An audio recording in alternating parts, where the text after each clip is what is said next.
ఇచ్చేసి మనం చేసినటువంటి ఈ ప్రదర్శనను విశ్లేషించి మనం ఇంకా మెరుగుపడడానికి ఎక్కడెక్కడ ఏ ఏ అంశాలను చక్కదిద్దుకోవడం వల్ల ఇంకా మనం మెరుగుగా తయారవుతాము అన్న సూచనలను మనకు అందజేయడానికి విచ్చేస్తున్నారు బాలాజీ సార్ గారు. వేదిక మీదకి ఇచ్చింది సార్.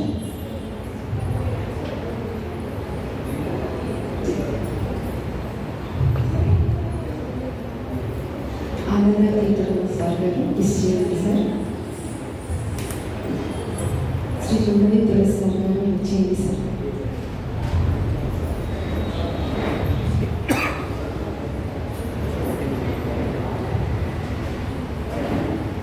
పుష్ప మేడం గారు,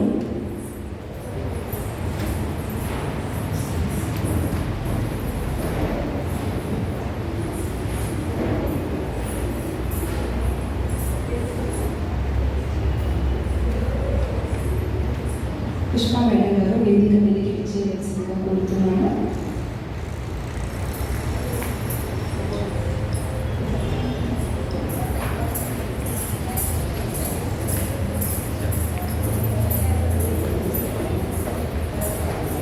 తులసి నగర్ సార్ గారిని వేదిక మీదకి ఇచ్చేయవలసిందిగా కోరుతున్నాను.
ముందుగా వేదిక మీద ఉన్న పెద్దలందరికీ హృదయపూర్వక నమస్కారాలు తెలియజేసుకుంటూ, మరి అలాగే ఇక్కడ ఒక చక్కటి అద్భుతమైన సందేశాన్ని ఒక నృత్య రూపంగా మనకి ప్రదర్శించి సమాజానికి ఒక అద్భుతమైనటువంటి, అంటే కూచిపూడి నృత్యం అంటే ఏదో ఒక కళ, దాన్ని చూస్తారు, ఎంజాయ్ చేస్తారు, బాగానే ఉంది. మరి అలా కాకుండా దాంట్లో ఒక సందేశాన్ని తీసుకెళ్ళాలి అనే ఒక అద్భుతమైనటువంటి ఆలోచనతో ఈరోజు రజని మేడం ఒక మంచి చక్కటి ఆలోచన చేసి ఇలా అందరినీ ఇన్వైట్ చేసి, సో ఈరోజు ఒక నృత్య రూపంలో వారి సందేశాన్ని అందించారు. అంటే ప్రతి ఒక్కరికి ఒక స్త్రీ అంటే ఒక ఆట బొమ్మ కాదు, ఆమె ఏదైనా చేయగలిగే ఒక మహాశక్తి అని ఒక సందేశాన్ని ఈ సమాజంలోకి తీసుకెళ్ళాలి అనే ఒక సత్సంకల్పంతో మేడం ఇలా చేస్తున్నాను. చాలా బాగుంది మేడం, ఒకసారి గట్టిగా చెప్పలు కొట్టుకుందాం. అంటే సమాజంలో మన బాధ్యత ఉంది. ఎవరో ఒక్కరికి బాధ కలిగితే సో వాళ్ళే ఆ బాధని అనుభవించాలా? అంటే సమాజంలో మన బాధ్యత ఏం లేదా? సో ఇలాగా సమాజంలో ఉన్న ప్రతి ఒక్కరికి బాధ్యత అనేది ఉంది అని గుర్తు చేస్తూ, ద్రౌపది దగ్గర నుంచి తీసుకొచ్చారు. అంటే మామూలుగా మహాభారతంలో అక్కడ ఉన్న ద్రౌపది, సో అందరూ ఆడ చూస్తున్న వాళ్ళందరిలో ఏ చలనం లేదు. సో అక్కడి నుంచి తీసుకొచ్చారంటే అందరికీ బాధ్యత ఉంది. భర్త బాధ్యతగా తీసుకోవాలి. అంటే ఏ స్త్రీకి అన్యాయం జరిగినా భర్తే కాదు, ఆ కుటుంబమే కాదు, సంఘం కూడా బాధ్యత తీసుకోవాలి అని ఒక అద్భుతమైనటువంటి సందేశాన్ని ఇలా తీసుకొచ్చారు. ప్రతి ఒక్కరిలో ప్రతి ఆడపిల్ల కూడా అధైర్యంతో ఉండకూడదు, ధైర్యంతో ఉండాలి. మరి ఉండాలి అంటే ఇలాంటి కార్యక్రమాలు జరగాలి, వాళ్ళలో ఒక చైతన్యం అనేది రావాలి. అలా రావాలంటే సో ఇలా రజనీ మేడం లాంటి ఎంతోమంది వాళ్ళ వంతుగా, అంటే మేడం ఏమంటే సార్ ప్రతి ఒక్క స్కూల్లో కూడా ఆడపిల్లలకి మనము ఈ చక్కటి వాళ్ళు ఎప్పుడు కూడా భయపడకూడదు. ఒక ద్రౌపది ఆమె అవమానాన్ని భరించింది, కానీ ఇక్కడ ఎవరు కూడా అలాంటి అవమానాలు భరించకూడదు. ధైర్యంగా కత్తి పట్టి వీరనారిలాగా ఉండాలి. ఎవరు కూడా అవమానంతో భయంతో ఉండకూడదు. మరి వాళ్ళలో ఒక చైతన్యాన్ని తీసుకురావాలి. సో అలాగా ఒక చైతన్యాన్ని తీసుకురావడానికి ఇలాంటి ఒక ప్రోగ్రామ్ని ఇక్కడ అద్భుతంగా ప్రదర్శించారు. చాలా అద్భుతం. సో ఇలాంటి ప్రతి ప్రోగ్రామ్ ప్రతి స్కూల్లో కూడా జరగాలి. ఆ పిల్లల్లో ఒక చైతన్యం అనేది తీసుకురావాలి. అందుకే భగవద్గీతలో పరమాత్మ చెప్తాడు అన్నమాట. ఫస్ట్ అర్జునుడికి బోధించింది ఏంటంటే ఫస్ట్ భయం గురించే చెప్పాడు. స్టార్టింగే అర్జున భయపడదు. ఆ శ్లోకం చెప్తాను. అంటే వివేకానందునికి 700 శ్లోకాలు తెలుసు. వివేకానంద అడిగారు అనమాట, నీకు ఈ 700 శ్లోకాలు తెలుసు కదా, మరి ఈ 700 శ్లోకాల్లో మీకు ఇష్టమైన శ్లోకం ఏది అని వివేకానందని అడిగితే ఆయన చెప్తారు అనమాట. ఏమంటే నాకు ఇష్టమైన శ్లోకం ఇదే. ఏంటంటే క్లైబ్యం నాస్మగమః పార్థ నైతత్వ యుపపద్యతే క్షుద్రం హృదయ దౌర్బల్యం త్యక్తోతిష్ట పరంతప. క్లైబ్యం అంటే పిరికితనం, మాస్మగమః అంటే పొందదు. అర్జునుడు ఫస్ట్ చెప్తున్నాడు ఏమంటే, అంటే ఇక్కడ అర్జునుడికి పిరికితనం వచ్చిందా అంటే ధైర్యవంతుడే కదా. మరి సమాజంలో ఎంత ధైర్యంతో ఉన్నా కానీ కొన్ని సమయ సందర్భాల్లో అధైర్యానికి లోనవుతారు. అలాగా అర్జునుడు కూడా ఏమయ్యాడు, ఇక్కడ పిరికితనానికి లోనయ్యాడు. కాబట్టి పరమాత్మ ఏం చెప్తున్నాడు, ఫస్ట్ చెప్పిన పోతే నువ్వు పిరికితనానికి లోను కావద్దు నాయన, నీ నీచమైన హృదయ దౌర్బల్యాన్ని వదిలేసి నీ కర్తవ్యాన్ని చెయ్యి, ఉత్తిష్ట లెమ్ము, నీ డ్యూటీ నువ్వు చెయ్యి. మరి ఇక్కడ కూడా ప్రతి ఒక్కరు కూడా అంటే మనకి సమాజంలో ఆడపిల్లలు ఎలా ఉండాలంటే ఫస్ట్ ధైర్యంతో ఉండాలి, ధైర్యంగా ఉండాలి. మీరు ఏం చేసినా కానీ భయపడకుండా చెయ్యాలి, ధైర్యంతో చెయ్యండి. ఎప్పుడు కూడా అధైర్యానికి లోను కావద్దు.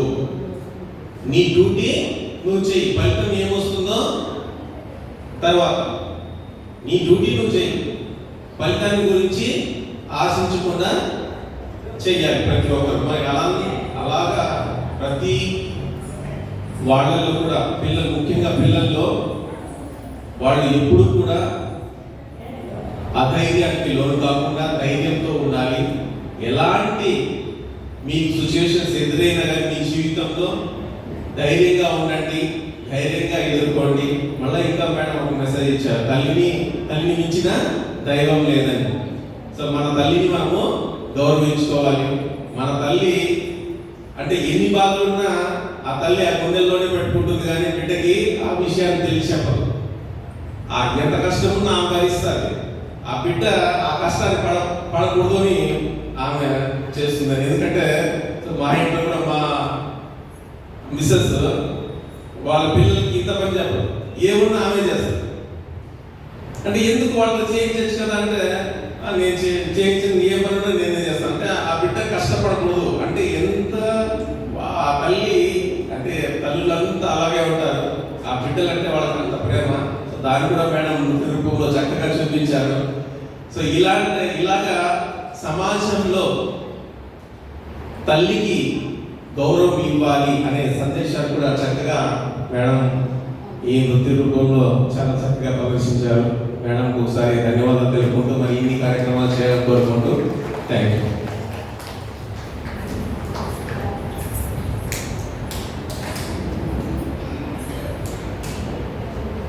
చిన్నారులందరికీ శుభాశీస్సులు, పెద్దలందరికీ నమస్తులు.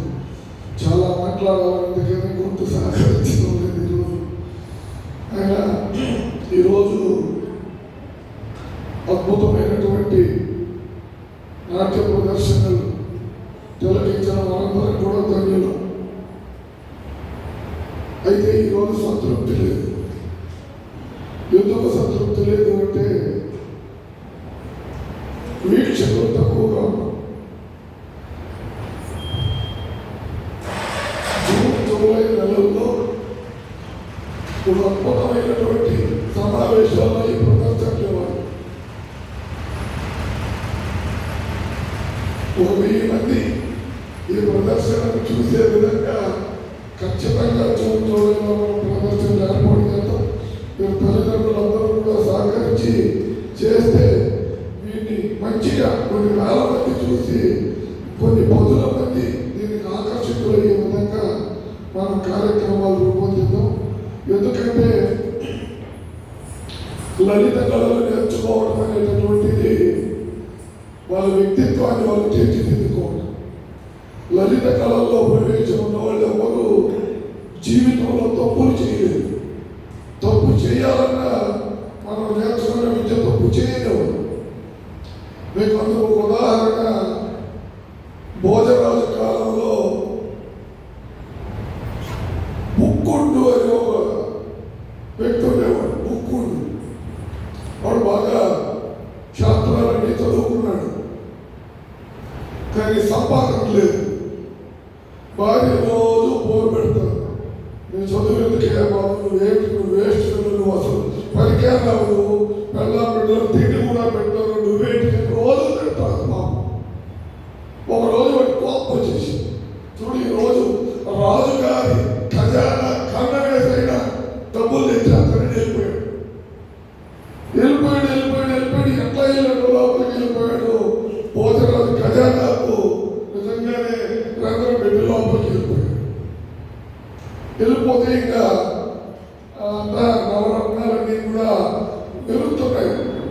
రాజుగారి ఖజానా అంటే ఎలా ఉంటుంది చూశాడు. బంగారంతా ఏదో సంచి చేసుకున్నాడు.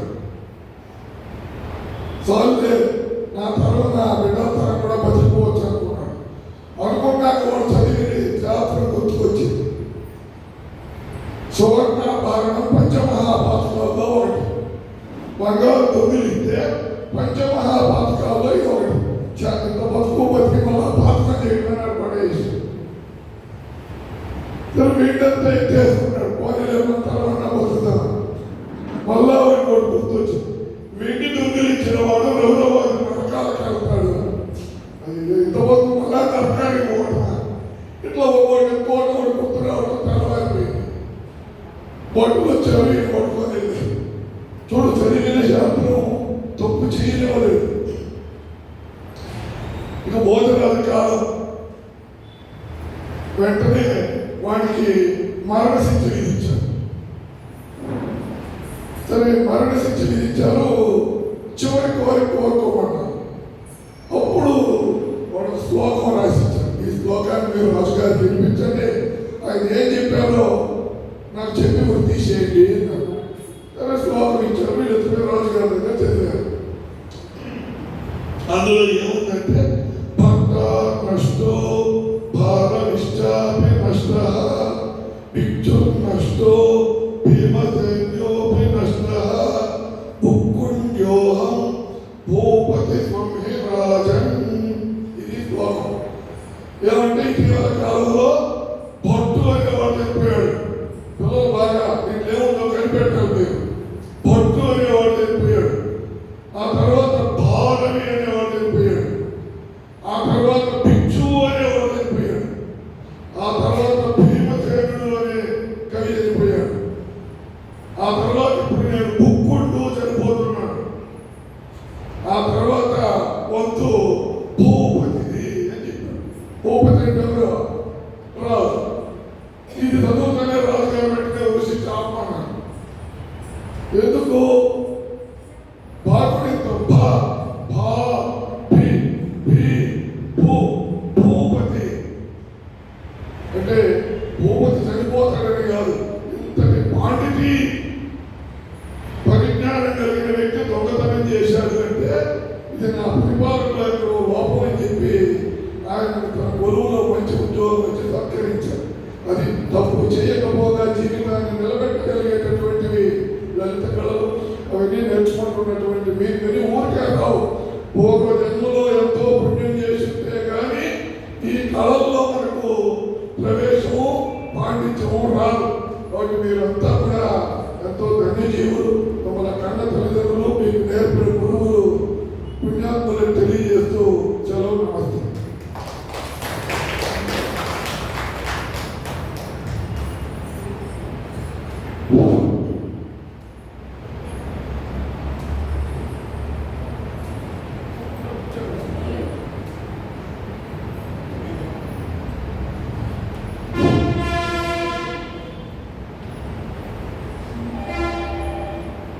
ఈరోజు ఒక మహాభాగ్యం,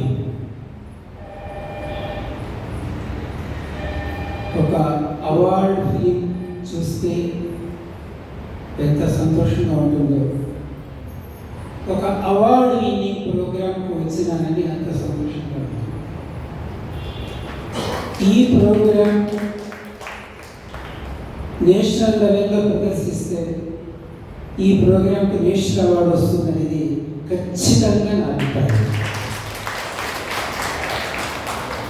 దాంట్లో ఎటువంటి సందేహం లేదు. ఇక్కడ వచ్చిన వాళ్ళు చాలా తక్కువ మంది వచ్చారు, ఇంకా ఎక్కువ మంది వచ్చింటే బాగుండేది. సరే ఉండదు. రాని వాళ్ళకి అదృష్టం లేదు ఈ ప్రోగ్రాం చూడడానికంటే. డాక్టర్ రజనీ గారు ఎంత శ్రమతో, ఎంత లోతుగా ఆలోచించి ఈ ఒక ప్రోగ్రాన్ని డిజైన్ చేస్తున్నారో నాకైతే బాగా అర్థమైపోయింది. నారీ శక్తి ప్రోగ్రామ్ ఇంట్రడక్షన్లోనే మొత్తం ఒక ప్రోగ్రామ్ యొక్క కాన్సెప్ట్ను చెప్పేశారు. ఇది సామాన్యంగా నేషనల్ ప్రోగ్రామ్స్లో జరుగుతూ ఉంటుంది. ఆ విధంగానే ఆ ఒక అభిప్రాయంతోనే ఆమె డిజైన్ చేస్తారని నేను అనుకుంటున్నాను. 9 మంది నాట్యకారులు ఎవరైతే ఉన్నారో నవరత్నాలు, ఎవరు తీసుకోరు. ప్రతి ఒక్కరూ కూడా ఎంత బాగా నృత్యం చేస్తారంటే వాళ్ళకు వాళ్ళే సాటి. వీళ్ళు బాగా చేయలేదు అనేసి మేము ఎవరికీ చెప్పలేము. ముందు మాట్లాడినటువంటి వాళ్ళ అభిప్రాయాన్ని ఏకీభవిస్తున్నాను. తర్వాత మాట్లాడే వాళ్ళకు కొంచెం విషయాలు వదిలేస్తున్నాను. కాబట్టి కేవలం ప్రోగ్రాం ఒక విశ్లేషణ మాత్రమే చేయడానికి నేను కూర్చున్నాను. నారీ శక్తిలో మొదటిగా ఆ గజాననం పాట చాలా బాగుంది. తర్వాత శివశక్తి శివతాండవం అయితే మరీ బాగుంది.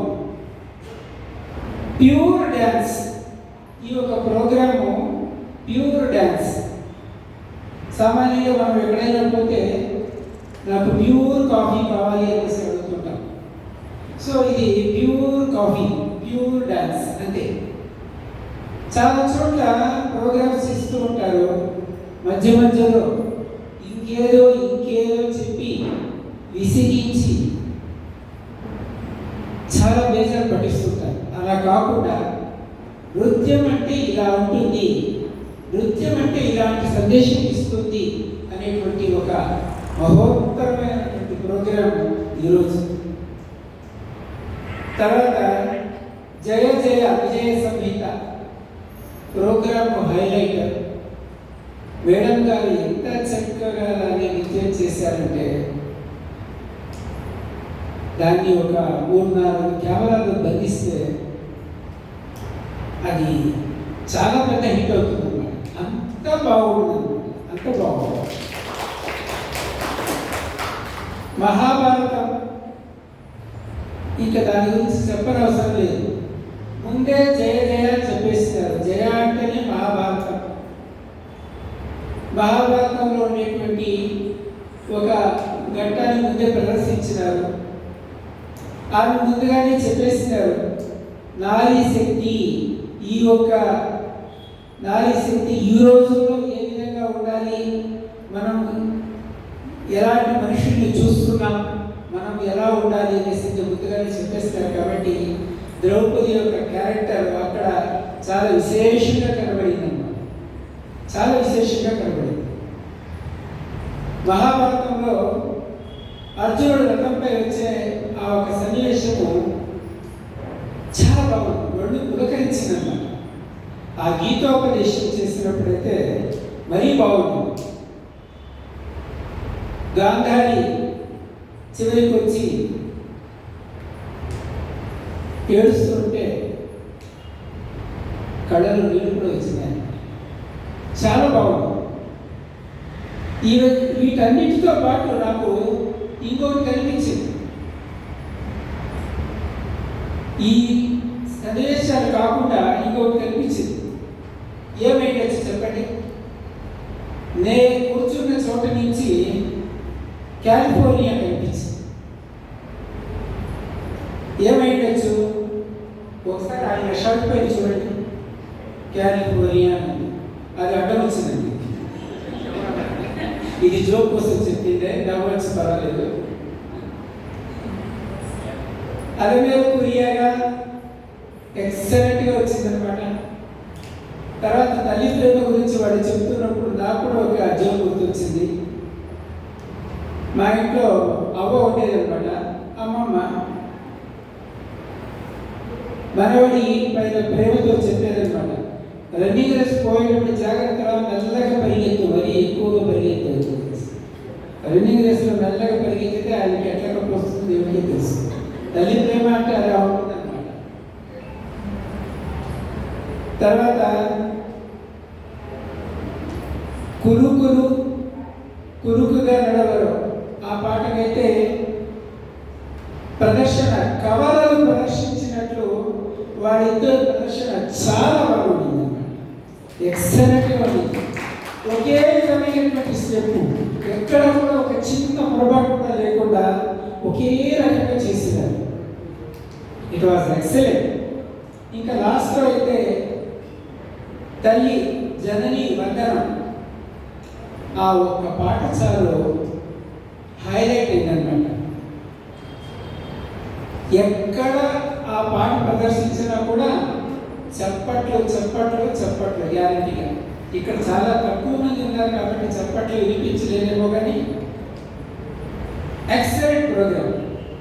మొత్తం ప్రోగ్రాము ఒక నేషనల్ లెవెల్లో ఉండింది. తప్పకుండా ఈ ప్రోగ్రాం వేరే చోట ఇవ్వాలని, ప్రదర్శింపజేయాలని, ఈ ఒక ప్రోగ్రాముకు తప్పకుండా నేషనల్ అవార్డు వస్తుందనేసి నేను భావిస్తున్నాను. మిగతా విషయాలు చాలా మాట్లాడాలి.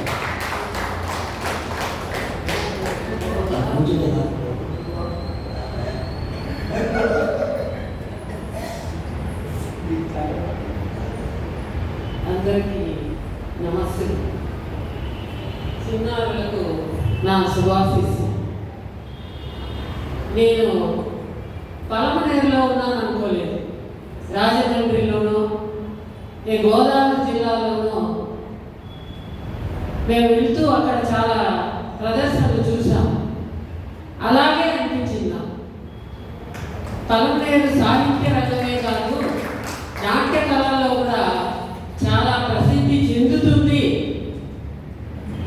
అని నమ్మకం ఏర్పడింది. రజనీ మేడం గారు కేవలం నాకు ఫిజియోథెరపిస్టు, ఒక నర్తకిగానే అనుకున్నాను ఇంతవరకు. ఒక గురువుగా చాలా చక్కగా గర్ల్స్ హై స్కూల్ నుండి పిల్లలు తీసుకొచ్చినప్పుడు, మేడం మీ పిల్లలు భలే గలాట్ చేస్తున్నారు మేడం అంటే, మేడం నేనేమి అన్నా మేడం, నేను కోపం చేసుకుంటే కూడా వాళ్ళు నవ్వేస్తూ ఉన్నారు మేడం, నేను కోపంగా మాట్లాడితే కూడా అన్నారు. ఎందుకు అనేది అర్థమైంది నాకు మేడం గారు చూస్తే. పిల్లల్ని చాలా చక్కగా ఈ ప్రోగ్రాంలో నాకు బాగా చక్కగా నచ్చిన అంశం ఏంటంటే మాతృవందనం చాలా చక్కగా చేశారు. ఎందుకంటే ఇప్పుడు ఇక్కడ ప్రదర్శించిన ఈ పిల్లలు రేపు మంచి అమ్మలుగా పురోభివృద్ధి చెందుతారు, వారి పిల్లలు కూడా మంచిగా డెవలప్ చేస్తారనే నమ్మకం ఏర్పడింది.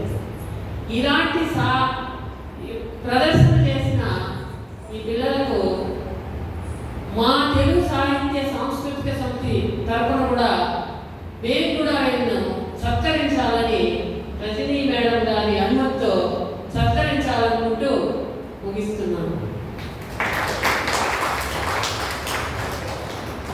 అందరికంటే లాస్ట్ మాట్లాడితే వచ్చే లాభం ఇది. నేను మీకు ఏమేమి చెప్పాలనుకున్నాను అవన్నీ నేను చెప్తాను. చెప్పేంత వరకు ఎవరైతే కూర్చుంటారో వాళ్ళు మాత్రమే ఉన్నారు, ఎవరైతే వెళ్ళిపోతారో వాళ్ళందరూ వెళ్ళిపోయారు, వినేవాళ్ళు మాత్రమే ఉన్నారు. అది నా అదృష్టం. ఈ అమ్మాయి రజని, ఈ అమ్మాయి అంతకుముందు నేను చూసినప్పుడల్లా రజనీలాగా కనపడేది.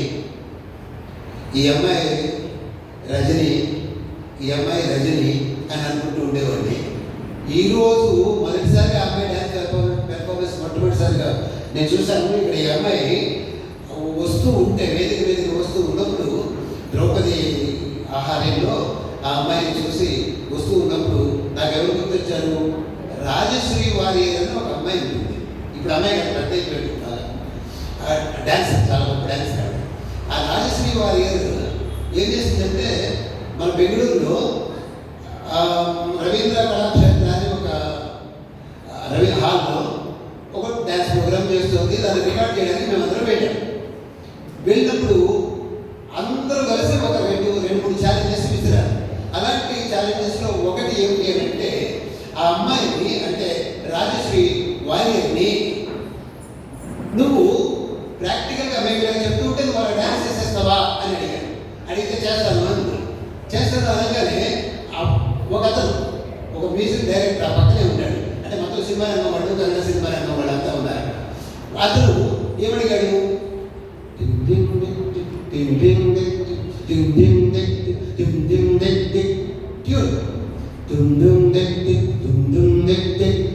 ఆ సౌండ్కి అనుగుణంగా కేరళ అతనేమో కేరళ పాట రాసేశాడు. ఎంత బాగా అనుకుంటా రాదని ఆ కన్నడ ఆయన కన్నడ రాశాడు. అది ఏం పడితే ఉండబడితే అది మనకి బాగా రాదు. దానికి తెలుగులో రాయమన్నారు. నేను రాయడం మొదలుపెట్టాను. మన్ను తిన్న చిన్నవాని 107 లోకాలను చూసినట్టి యశోదకు సంభ్రమమే. ఎప్పుడైతే నేను ఆ సంభ్రమమే యశోదకి సంభ్రమమే అనేటువంటి మాటని అర్థం చేసుకుని దానికి తగినట్టుగా నాట్యం చేస్తూ ఉంటే నాకు ఎంత ఆనందం కలిగిందో నాకే కాదు అక్కడ కూర్చున్నటువంటి దాదాపు 4,000 మంది లేచి చప్పట్లు కొట్టారు. ఇక్కడ ఉండే 40 మంది కూడా లేచి చప్పట్లు కొట్టండి. అది ఒకటో పాయింట్. రెండో పాయింట్, భోజనానికి లేకపోతే కూర్చోవడం.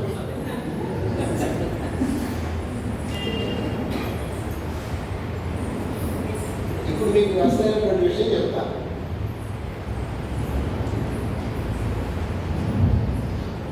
నాటకాంతం ఈ సాహిత్యం అంటే సాహిత్యానికి సంబంధించిన సకల కళా రూపాలలో గొప్పది నాటకం. ఆ నాటకాన్ని మించినది ఏదైనా ఉందా?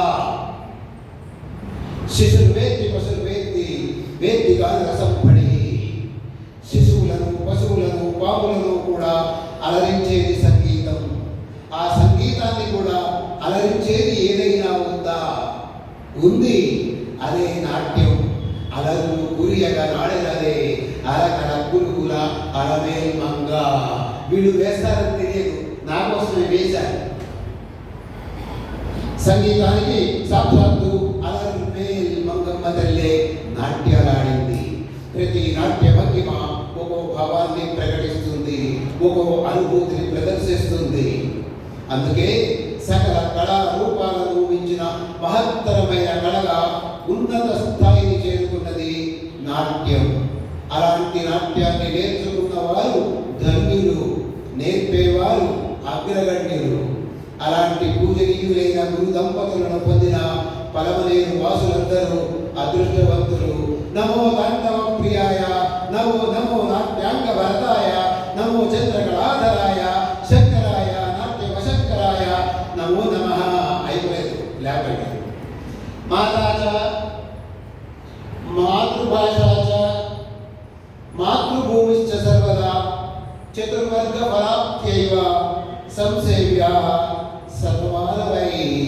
మాతాచ అమ్మని, మాతృభాషాచ మాతృభాషని, మాతృభూమిశ్చ మాతృభూమిని, చతుర్వర్గ ఫలాప్త్యైవ చతుర్విధ పురుషార్థాలైన ధర్మ అర్థ కామ మోక్షాలను పొందడానికి సర్వదా ఎల్లప్పుడూ సంసేవ్యా సర్వమానవై మానవులందరూ సేవించాలి, కీర్తించాలి, ఆరాధించాలి, పూజించాలి అని అర్థం. మాత మాతృభాష మాతృభూమి అన్నారే కానీ మాతని మనము అమ్మ అన్నామే కానీ నాన్న అని అనలేదు. ఎందుకు అంటే ఆ అమ్మ లక్ష్మి, సరస్వతి, పార్వతి ముగ్గురు కలిసినటువంటి అమ్మల కన్నా అమ్మ మూలపుటమ్మ. ఆ అమ్మే లేకపోతే ఈ ప్రపంచమే లేదు. అలాంటి అమ్మ గురించి అద్భుతమైన నృత్య రూపకాన్ని ప్రదర్శించారు. చాలా సంతోషం. నమో తాండవ ప్రియాయ, నమో నాట్యాంగ భరతాయ చంద్రకళాధరాయ శంకరాయ నాట్యవశంకరాయ నమో నమః. లేవండి, అసలు ఇప్పుడు వస్తుంది. మహాభారతంలో ఇందాక బ్రహ్మాండంగా చూపించారు. మహాభారతం అది ఎలా చూపించారో సార్ చెప్పారు, మీరందరూ చూశారు. ఇప్పుడు మహాభారతం గురించి ఒక్క చిన్న విషయం తెలుసుకుంటే, ద్రౌపది చూసినటువంటి ఆ నాట్యాన్ని, ఆ ద్రౌపది యొక్క పాత్రని తెలుసుకుంటాము. తెలుసుకున్న తర్వాత అప్పుడు మనకి కడుపు నిండిపోతుంది. అయినా కడుపు నిండకపోతే భోజనాలు వచ్చాయి, ప్రాబ్లం లేదు. మహాభారతంలో పాత్రలన్నీ ముఖ్యమైనవి. ముఖ్యమైన వాటన్నిటికంటే అత్యంత ముఖ్యమైనది ద్రౌపది పాత్ర. ఆ మహోన్నతురాలైన స్త్రీమూర్తి వ్యక్తిత్వం గురించి అవాకులు చవాకులు రాసో, నాటకాలు వేసో, సినిమాలు తీసో పేరు తెచ్చుకుందామని చూసేవారే తప్ప అసలు ద్రౌపది పుట్టుక గురించి తెలిసిన వాళ్ళు ఎంతమంది? నిజానికి ఆవిడ పుట్టుకలోనే దాగుంది అసలైన లోగుట్టు. ముందు ఆ గుట్టు ఏమిటో తెలుసుకుందాం. ద్రుపదుడు, ద్రోణుడు వాళ్ళిద్దరూ క్లాస్మేట్స్. ద్రుపదుడు రాజబిడ్డ, ద్రోణుడు భరద్వాజ మహర్షి కొడుకు. ద్రుపదుడు గురుపుత్రుడు. మనుషుల మధ్య స్నేహానికి అంతస్తులు అడ్డురావు. కాబట్టి చదువుకున్నంత కాలం నీకు పాలనాధికారం ఇస్తాను, నేను రాజును చేస్తాను, అర్ధరాజ్యం రాసిస్తాను అని చెప్పి గురువు నేర్పిన విద్యలకు సంబంధించిన మెళకువలన్నీ ద్రోణుడి దగ్గర నేర్చుకున్నాడు ద్రుపదుడు. దురదృష్టవశాత్తు ద్రోణుడు పెద్దయ్యాక తన భార్యాపిల్లల్ని కూడా పోషించలేని దుస్థితి వచ్చింది. అప్పుడు విధి లేని పరిస్థితుల్లో స్నేహితుడిని సహాయం అడగాల్సి వస్తున్నందుకు బాధపడుతూనే ద్రుపదుడి దగ్గరికి వెళ్ళాడు. కాస్త ఎవరైనా మంచిగా తెచ్చిపెట్టింది. కృష్ణుడు కుచేలుడిని ఆహ్వానించి గౌరవించినట్లుగానే ద్రుపదుడు తనని గౌరవించి స్వాగతం పలికి చిన్నప్పుడు ఇచ్చిన మాట నిలబెట్టుకుంటాడు అని అనుకుంటూ అర్ధరాజ్యాన్ని ఇస్తాడని ఆశించాడు. కానీ ద్రుపదుడు మాత్రం తనకి కేవలం ఒకే ఒక ఆవును ఇచ్చాడు.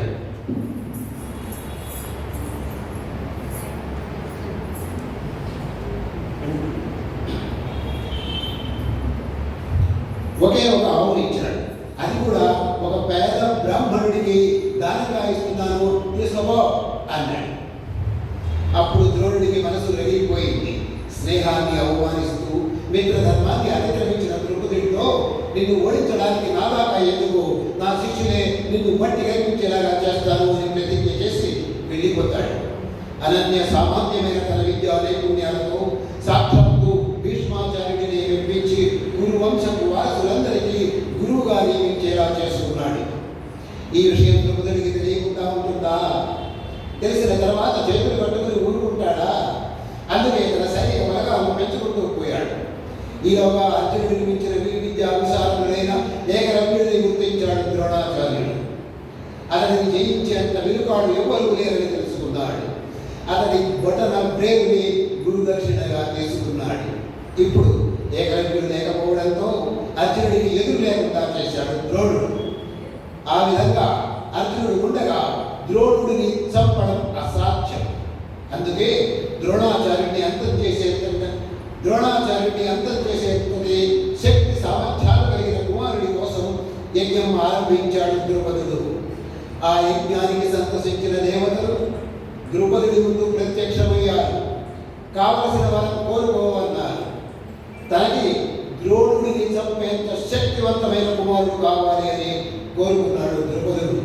యజ్ఞదేవతలు కాలనిర్ణయం ప్రకారం నీకు 2 సంతానం లభించాలి. ముందుగా కుమార్తె లభిస్తుంది. ఆ కుమార్తెను స్వీకరిస్తే తప్ప కుమారుడిని ప్రసాదించే అవకాశం లేదు అన్నాడు. ఆ యజ్ఞం చేసింది కొడుకు కోసమే కానీ కూతురు కోసం కాదు. తనకి కూతురు అవసరం లేదు, కానీ కూతుర్ని తీసుకుంటే కానీ కొడుకు లభించడు. అందుకే అయిష్టంగానే తల ఊపాడు ద్రౌపదుడు. యజ్ఞదేవతలు అక్కడితో ఊరుకోలేదు. నీకు ఎలాంటి కూతురు కావాలో కోరుకోవని అడిగారు. కూతురే వద్దు అని అనుకుంటుంటే మళ్ళీ ఎలాంటి కూతురు కావాలో కోరుకోమంటారా, చెప్తానంటుంది కదా అని అనుకుంటూ రగిలిపోతూ తనకు ఎలాంటి కూతురు కావాలో చెప్పడం మొదలుపెట్టాడు. మీరు భూమి కంటే సహనం కలిగిన కూతుర్ని నాకు ఇవ్వగలరా? అయితే ఇవ్వండి. గాలి కంటే వేగంగా నిర్ణయాలు తీసుకోగల కూతుర్ని నాకు ఇవ్వగలరా? ఇవ్వండి. అగ్ని దాపాన్ని సైతం సహించగలిగిన తేజోవంతురాలైన కూతుర్ని నాకు ఇవ్వగలరా? అయితే ఇవ్వండి.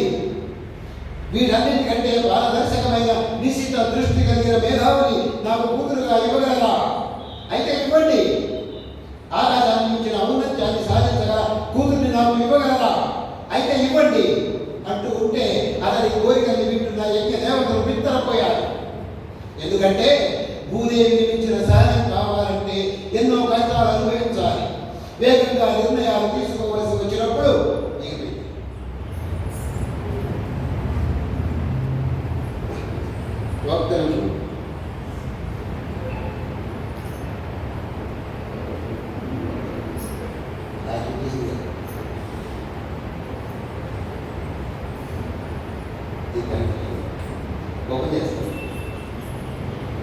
మిమ్మల్ని వదిలిపెట్టి అనుకోకండి.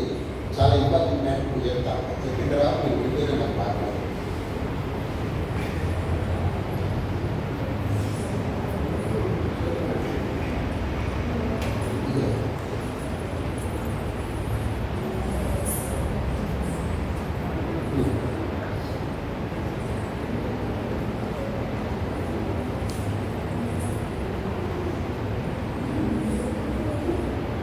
అలాంటి ఒక కూతుర్ని అడిగాడు.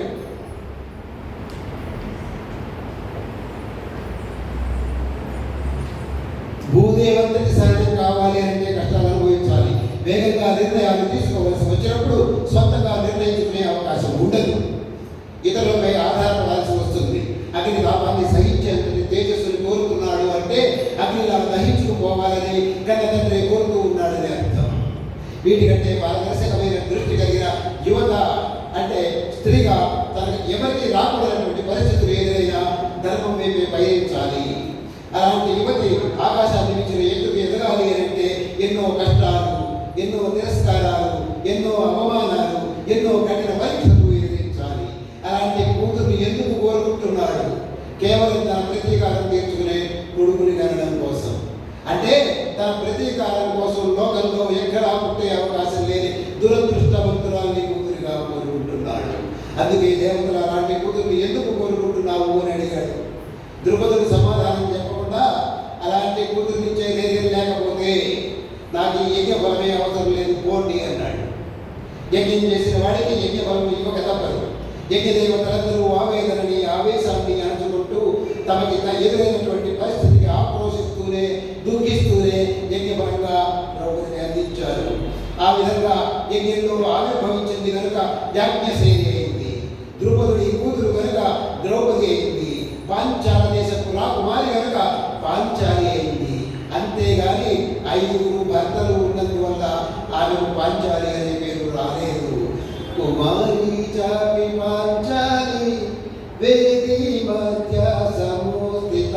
నేను పాడితే బాగుండదు, పర్వాలేదు. శుభంకాదర్శిని యాగి వేది మధ్య మనోరమ శ్యామ పద్మఫల సాక్షి నీలి కుంచిత సపోన్నత. అది ఆవిడ గొప్పతనం. పాంచాల దేశపు రాకుమారి అంటే సామాన్యురాలు కాదు. యజ్ఞంలో పుట్టింది, శుభకరమైనదిగా పెరిగింది, అందరి మనసులకు సహకరిస్తుంది. అది ద్రౌపది అంటే.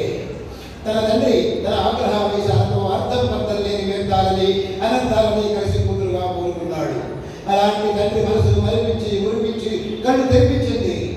ద్రుపదుడు పంచభూతాలన్నింటినీ మించిన శక్తివంతురాలని ఇమ్మని కోరుకుని అసంబద్ధమైనటువంటి ఆ వరమే ద్రౌపది విషయంలో ఎన్నో దారుణాలకి విపరీతాలకి విపరిణామాలకి దారితీసింది. వాటన్నింటినీ చూసిన తర్వాత ద్రుపదుడికి తను చేసిన తప్పేమిటో అర్థమై ఎంతో బాధపడ్డాడు. ఆయన బాధ చూశాకే చేతులు కాలిన తర్వాత ఆకులు పట్టుకున్నట్లు అనే సామెత పుట్టింది. కానీ ద్రౌపది ఏమైంది? స్వయంవరంలో గెలుచుకున్న అర్జునుడైనా మిగిలిన పాండవులందరికీ బాధ కావాల్సి వచ్చింది. అక్కడ నుంచి జీవితం అంతా కష్టాలు, కడగండ్లు, బాధలు, తెంపులు, తెగింపులు, తలవంపులే. అయినా ఎక్కడా ధర్మం తప్పలేదు.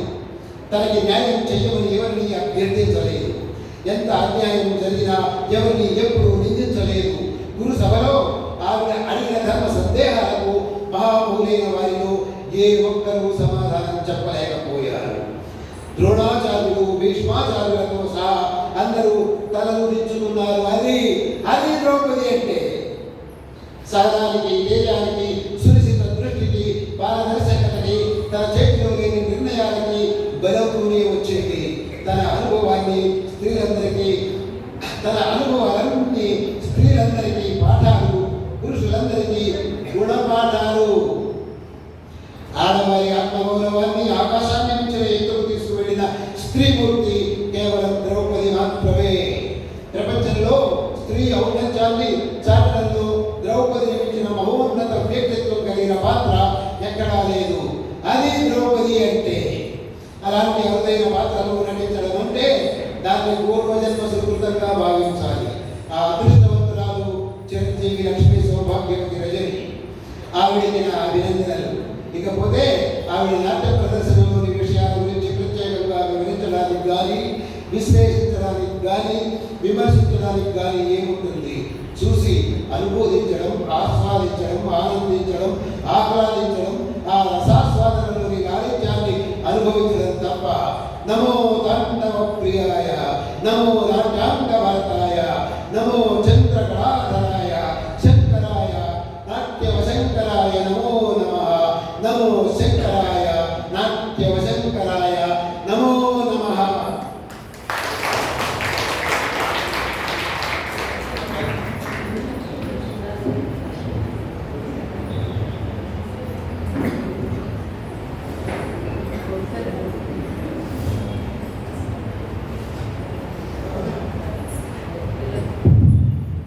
ఇంతవరకు మనం నాట్యాన్ని చూసి మన అనుభూతులు పంచుకున్నాం. ఆ నాట్యం నేర్చుకొని ప్రతిసారి భగవంతుడు నటరాజస్వామి పరీక్ష పెడుతుంటాడు. ఈ సమయాన్ని నీ వ్యక్తిగత సంతోషం కోసం ఉపయోగిస్తావా, సాధన కోసం ఉపయోగిస్తావా? ఈ పరీక్షని ప్రతి ఒక్కరు నేర్చుకుంటున్న వాళ్ళకి బాగా అనుభవంలో ఇది తెలుసు. ప్రతి క్షణం పరీక్ష. ఎంత పరీక్షగా ఉంటుందంటే అదే సమయానికి చాలా ముఖ్యమైన పని ఉంటుంది, ఆరోగ్యం బాగాలేకుండా వస్తుంది, దేన్ని ఎంచుకుంటాం అనే పరీక్షతోనే మనం ప్రతి సాధన కూడా పూర్తి చేస్తాం. విద్యార్థుల నుంచి ఎవరైనా వచ్చి మీ అభిప్రాయాన్ని పంచుకోండి. మీ యొక్క నాట్య సాధనలో జరిగినటువంటి విషయాలను మీరు ఏం నేర్చుకున్నారు, మీరు ఎలా అనుభూతి చెందుతున్నారు? నాట్యం నేర్చుకోక మునుపుకి నేర్చుకున్న తర్వాతకి తేడాని మీరు గమనించింది చెప్పండి.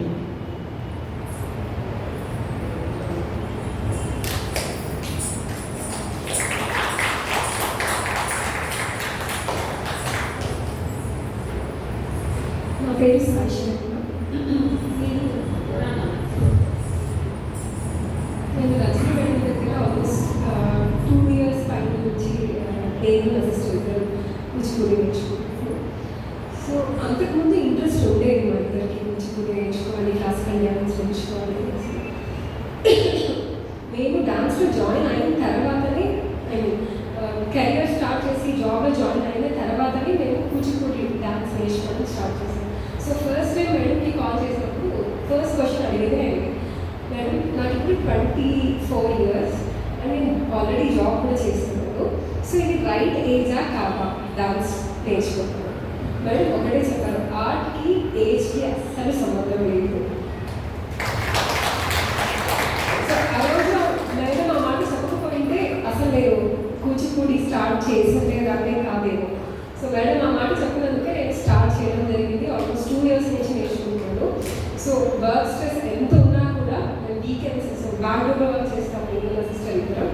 సో వీక్ మొత్తం వర్క్ చేస్తాం. వీకెండ్ ఓన్లీ డాన్స్ కోసం 80% మేము కలవడానికి వస్తున్నాము వీకెండ్స్ అంటే ఓన్లీ రీజన్ వచ్చి డాన్స్ కోసం. మా ఆఫీస్లో కలీగ్స్ అందరూ అడుగుతారు, వీకెండ్స్ ఎందుకు, ఎప్పుడు మీ ఊరు పరిగెత్తుతారు, అసలు ఇక్కడ ఉండి ఏం చూడరా అనేసి. బట్ మాకు డాన్స్ అనేది ఒక అదృష్టంగా భావించాలి 2 years నుంచి. సో ఎంత వర్క్ స్ట్రెస్ ఉన్నా ఏమున్నా కూడా ఈ డాన్స్ వల్ల మాకు ఆ స్ట్రెస్ రిలీఫ్ అనేది ఉంటుంది. అండ్ మేడం దొరకడం నాకు చాలా అదృష్టం. ఎందుకంటే కొన్ని విషయాలు మేడంకి కూడా తెలుసు, కొన్ని విషయాలు మేము ఇంట్లో చెప్పుకోలేని విషయాలు కూడా మేడంతో షేర్ చేసుకునే వాళ్ళు చాలా ఉన్నాయి. ఎప్పుడైనా మేము ఎమోషనల్గా డౌన్ ఉన్నప్పుడు మేడంతో ఒక 15 minutes మాట్లాడేస్తే మా ఊరు మొత్తం సెట్ అయిపోతుంది. సో ఎప్పుడు ఫోన్ చేసినా కూడా మేడం అందుబాటులో ఉంటారు.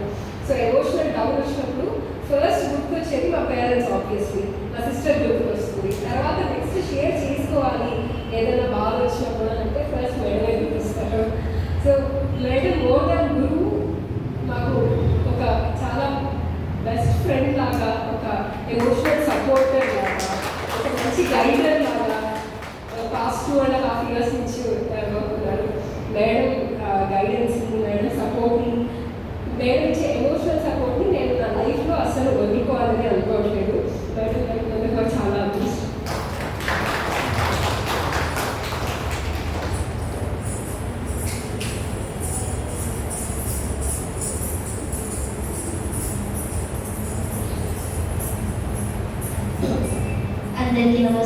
అందరికీ నమస్కారం.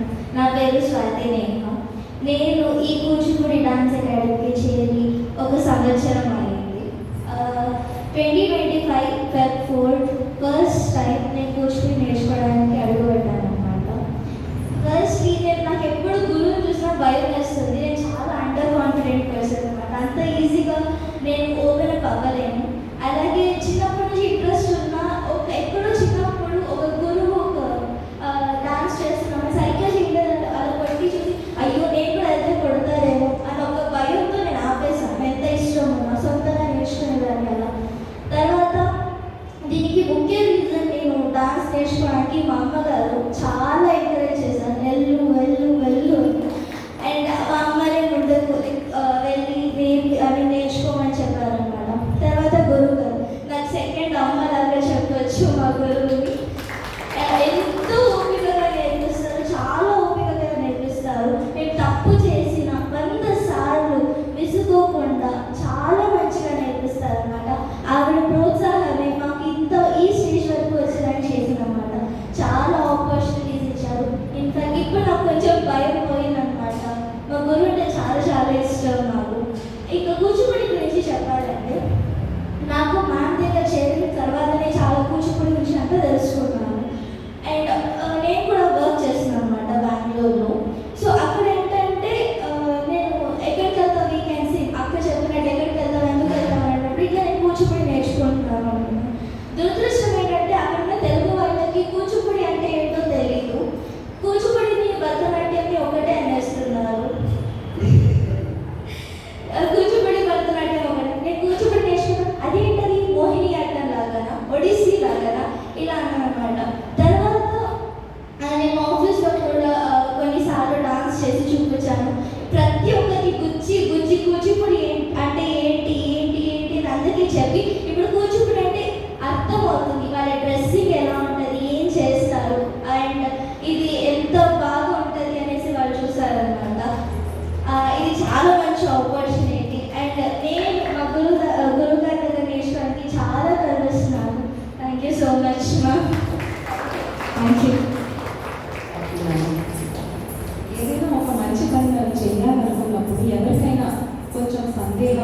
ఎవరైనా ఒక సపోర్ట్ ఇస్తే బాగుంటుంది, ధైర్యంగా అడుగు ముందుకెళ్దామని ఉంటుంది. ఈ ప్రోగ్రామ్ నేను చెయ్యాలి అనుకున్నప్పుడు కూడా మొదటిసారిగా సార్తో డిస్కస్ చేయడం జరిగింది. చిన్న విషయాలు కూడా నాకు తెలియదు, ఇట్లా చేయడం ఎలా పిలవాలి, ఒక సభ ఎట్లా ఆర్గనైజ్ చేయాలి అని. సార్ వాళ్ళు కూడా చాలా ఓపిక, చిన్న విషయాల దగ్గర నుంచి ఎంత ఓపికగా చెప్పారు. అంటే ఒక నమ్మకం వచ్చిందంటే ఈ విషయం అడిగితే ఏం అనుకోరు, ఇది నాకు తెలియదు సార్, మేడం చెప్పండి మేడం అంటే ఏం అనుకోరని నమ్మకం. సార్ వాళ్ళు నమ్మకం ఇచ్చినందుకే నిజంగా ఈరోజు మనం అందరం ప్రదర్శించాం. We are very happy. కానీ అది జరిగింది అంటే మొదటి అడుగు సార్ వాళ్ళు ఉన్నారన్న ధైర్యంతోనే వేశాను. తర్వాత వెళ్ళి చెప్పినప్పుడు ఇలాంటివి ఇంకా నాకు చెయ్యాలని ఎలా అనిపించిందంటే, సురేష్ గారు మీకు మనకి ఎస్ఎల్ఎస్ అంటే బాగా తెలుస్తుంది. సురేష్ గారు అమ్మ మంచి పని చేస్తున్నావు, మీకు స్టేజ్ మీద చాలా వర్క్ ఉంటుంది, అది ఇది మొత్తం మేనేజ్ చేయలేరు కదా, నేను చూసుకుంటానమ్మా, మీరేమీ ఆలోచించద్దు, వాటర్ బాటిల్స్ అవి అంతా నేను చూసుకుంటాను, మీరేం ఆలోచించొద్దు అన్నారు. ఒక్కటే మాట, ఆ మాట ఎంత ధైర్యాన్ని ఇచ్చిందంటే నా మనుషులు ఉన్నారు, ఓకే మంచి పని చేయాలి అంటే ఓకే నా వెనుక ఇంతమంది ఉన్నారు, నన్ను ఎట్లా అనిపిస్తారు, ముందు మార్గం చూపించే వాళ్ళు ఉన్నారు, నాకు తోడుగా సహాయం చేసే వాళ్ళు ఉన్నారు అని ధైర్యం వచ్చింది. విశ్లేషకులుగా పిలిచినప్పుడు సార్ వాళ్ళందరూ చాలా కోఆపరేట్ చేసి ఎంత పర్సనల్స్ పనులు ఉన్నాయో సార్ వాళ్ళకి.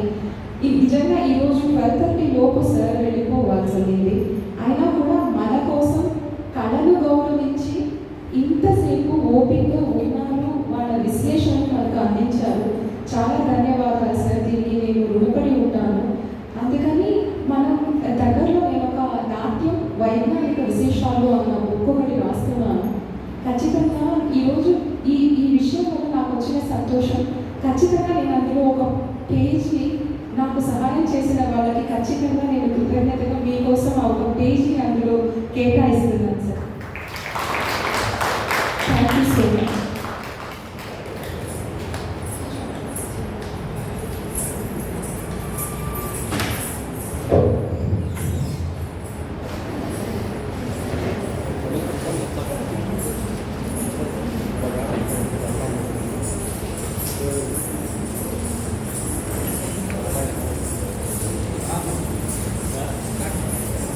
Yes.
ప్రసాదం స్వీకరించి అప్పుడు మాత్రమే అందరం కలిసి సంతోషంగా ఒకసారి మాట్లాడుకుని తర్వాత వెళ్దాం.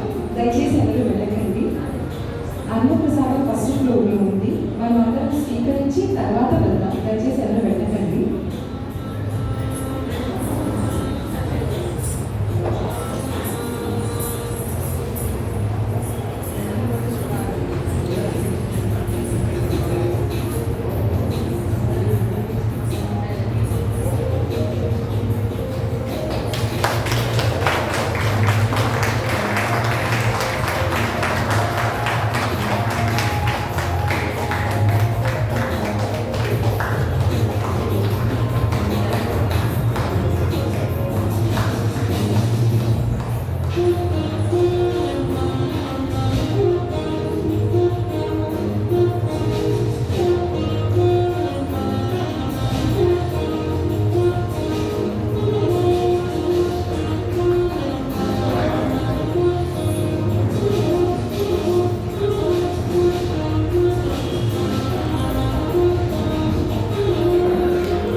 మొదటగా దీప్తి గారు.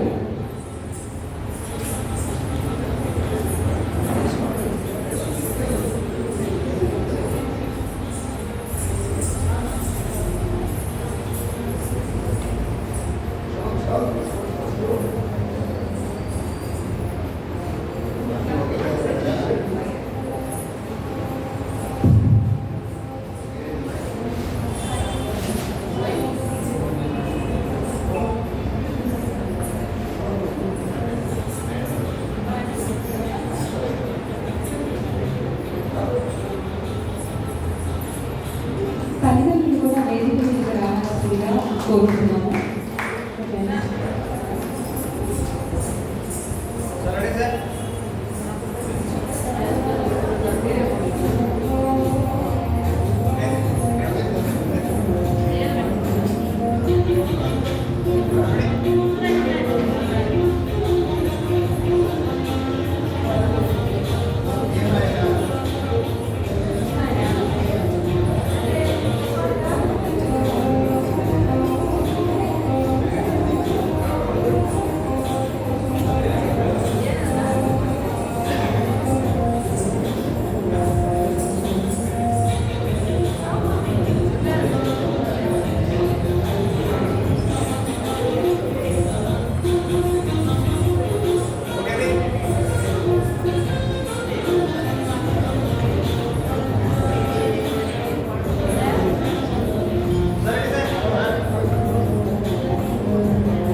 ధైర్య,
దీపిక,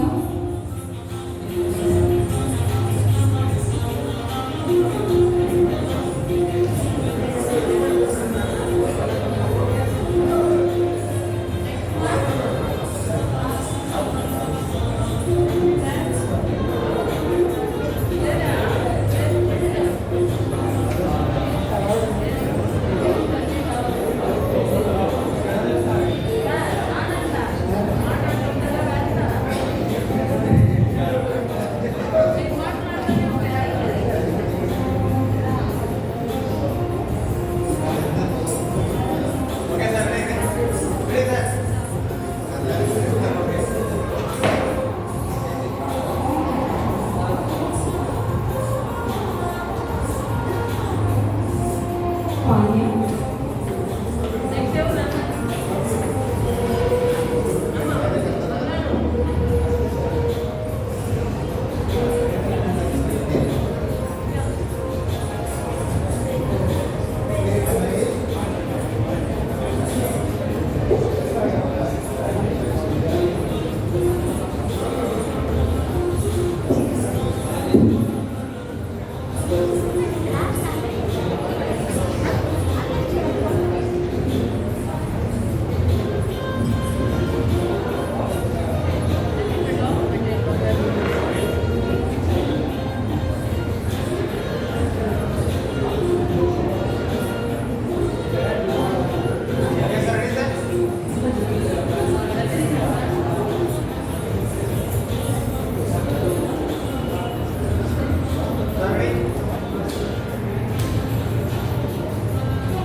తేజ,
సార్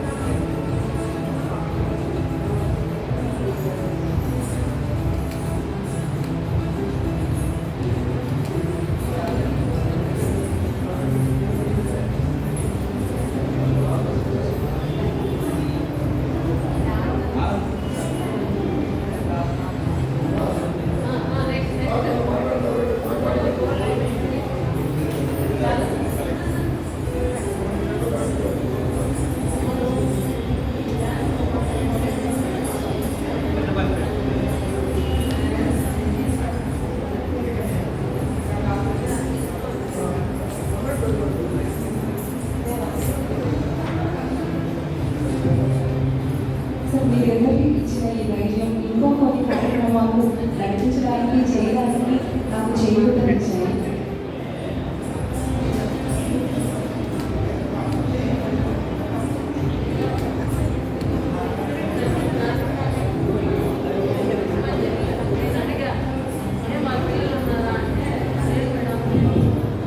గ్రూప్ చర్చ కోసం పిల్లలందరూ రావాలి.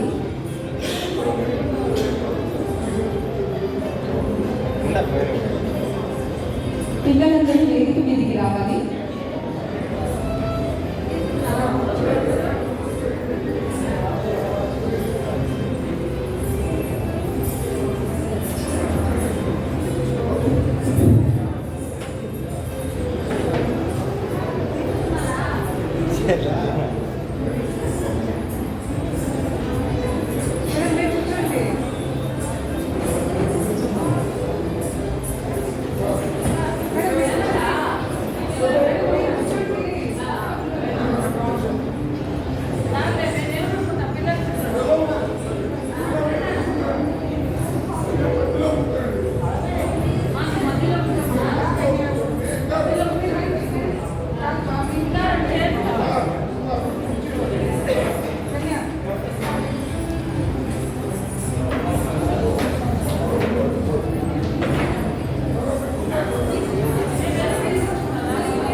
లాంగ్ రాడ్ తీరా రే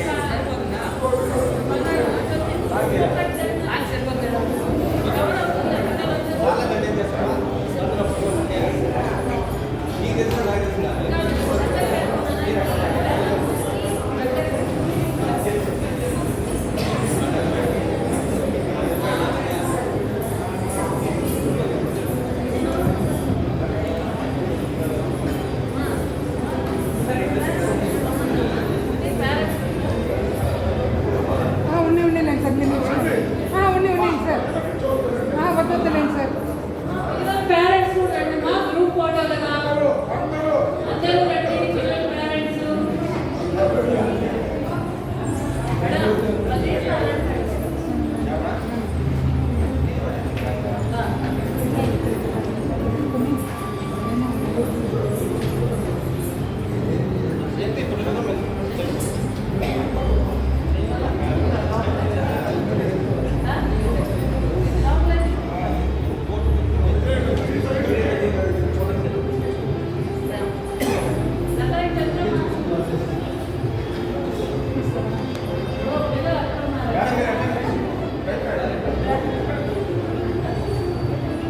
మేడం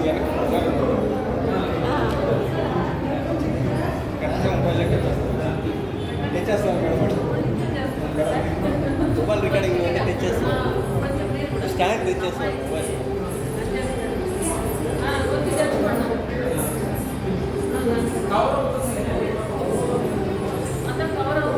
అందరూ వెళ్తాం